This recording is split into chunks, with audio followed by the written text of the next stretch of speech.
everybody, welcome into our NBA TV studios. This is Game Time. I'm Kristen Ledlow, joined by a couple of NBA champions, Caron Butler, Steve Smith.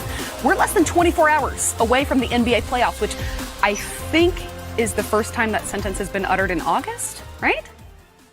Ooh. It has to be. I think First so. time, Yes. many things. First time. Well, for the next hour, we're going to go through every single series, and we're starting here with the Western Conference, where the playoff bracket was determined, just 24 hours ago. The Lakers will face the Trailblazers, a team that won 6 of its 8 seeding games to force a play-in, which resulted in a win over the Grizzlies earlier this weekend. Now, the Clippers will take on the Mavericks, the Nuggets and Jazz will play, the 4 and 5 matchup will be the Rockets and the Thunder. Again, each of those series, very intriguing, but let's start here with this one, the series that was determined Saturday. The top-seeded Lakers taking on the 8th-seeded Trailblazers, led by the bubble MVP, Damian Lillard. Look at those numbers, guys. He's averaged 36 points against the Lakers this season, along with 6 rebounds and 9 assists. So here's more on the matchup, starting with Coach Frank Vogel.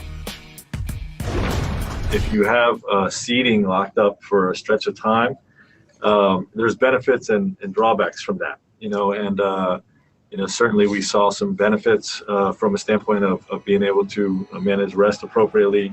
But with that comes, the lack of intensity of a big important game. But it's not something that those guys haven't been through before. That's something I haven't been through before, and we're ready to tighten the screws. But the Lakers, they're the number 1 seed in the West for a reason. They got the best player in the world on their team. But at the same time, we didn't fight as hard as we fought in the bubble to just say, all right, we the 8th seed and go out here and just get beat up on. We feel like we have a chance in the series against anybody in this league. We feel like we got a chance in this series, and that's how we go approach it.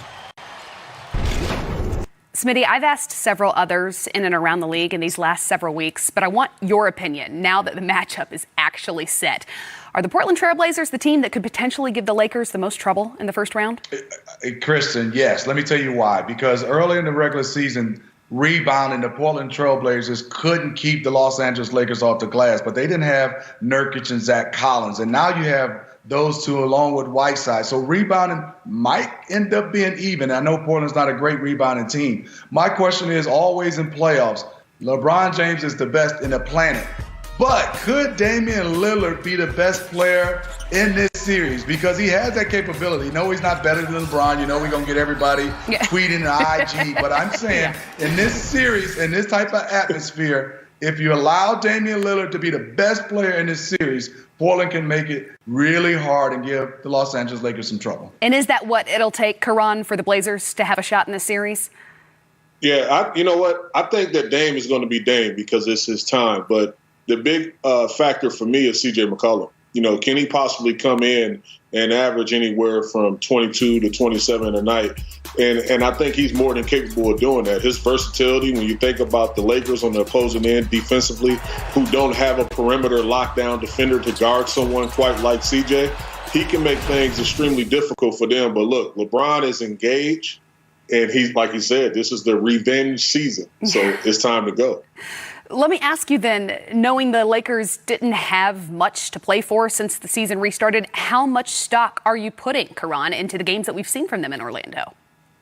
I'm not putting too much stock in it. I think it's all about camaraderie and just being amongst each other and getting that time in. Let's face it, they've been out of the game just like everyone else since March, but they picked up where they left off. Now, the shooting has been something that I've been concerned about, but the one guy that I was hoping that he would find and develop his touch was Kyle Kuzma, and we saw just that, hitting a huge game winner down the stretch.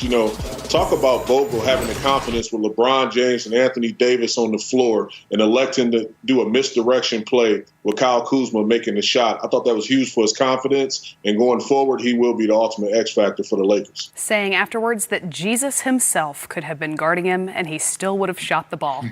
Kevin Durant He didn't say tweeting, Jesus, did he? taking Jesus with the stop.